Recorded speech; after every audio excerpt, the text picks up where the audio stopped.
What's up guys, once again it's me Joshua Wilson, try pa-intro. So papakita ko lang sa inyo kung gaano ako productive this morning. So aside sa gardening, ayan, nakapag-garden na tayo. Siyempre, alam niyo ba guys, itong mga bamboo na to galing pa pang Manila. I bought this one for 500 pesos na nasa Manila pa kami, nasa Holy Spirit ako. Inuwi ko lang dito 3 years ago.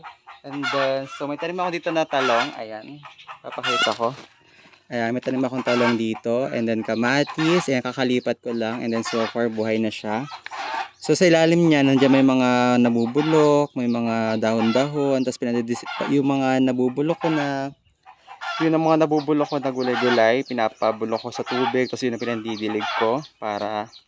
Ayan, marami pa akong pananim dito na talong. Ayan, ayan. So ito yung mga halaman. Alam mo, ito guys, oh, ang laki-laki na. Hindi ko pa sa kapitbahay 3 years ago. Ganito yung bamboo, malaki na yung bamboo. And then ito yung mga halaman ni Mother Earth.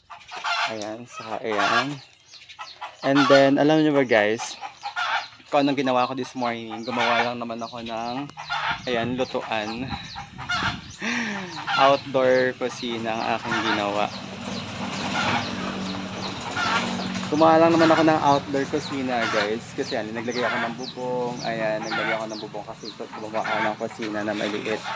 Kasi ang hirap magluto sa loob. Kung sa loob ako nagluluto, ang hirap. Maghuhugas ka, lalabas ka, papunta ka pa ng bombahan, punta ka pa dito. Since wala pa naman akong budget for extension dito sa likod sa kusina. So, dito muna ako naglagay. Ayan, so labas, lutuan. So ayan, may bubong siya.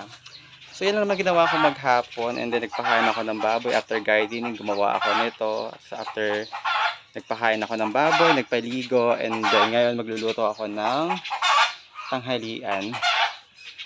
So pinakawalan ko na rin ng mga manok.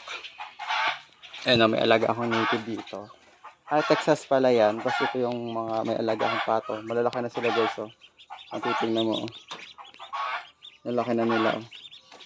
Rabbit. Tapos alam mo guys, ito yung balot na pinasisyo ko.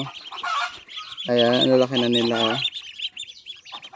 Ayan, pinasisyo ko na balot. Tapos ito yung galing sa kapitbahay. Hindi din ginagawa ko, oh. Yan ang ginagawa ko na talo, yung mga nabubulok kasi pinandidilig ko. Siyempre, meron tayong money tree. So yan, nandun ngayon, magluluto ako ng tinolang manok. So, yun lang naman. Hindi ko na kayo pa isama sa cooking show. So, ito lang update ko maghapon. Ito sa umagang ito. Napaka-productive ko, guys. And so happy, hindi lang ako nakaupo. At ang laki ng tiyan ko, ayan. Ang laki-laki ng tiyan ko. And then, ayan. So, mas maganda na productive tayo maghapon. Then after ko magluto, maglalaba, and then maliligo na. So that's just lang aking gana for today's video. And then magpapahinga mamaya at matutulog. So yun lang. Tapos mamaya tao na naman sa tindahan. So yun lang guys. So babush!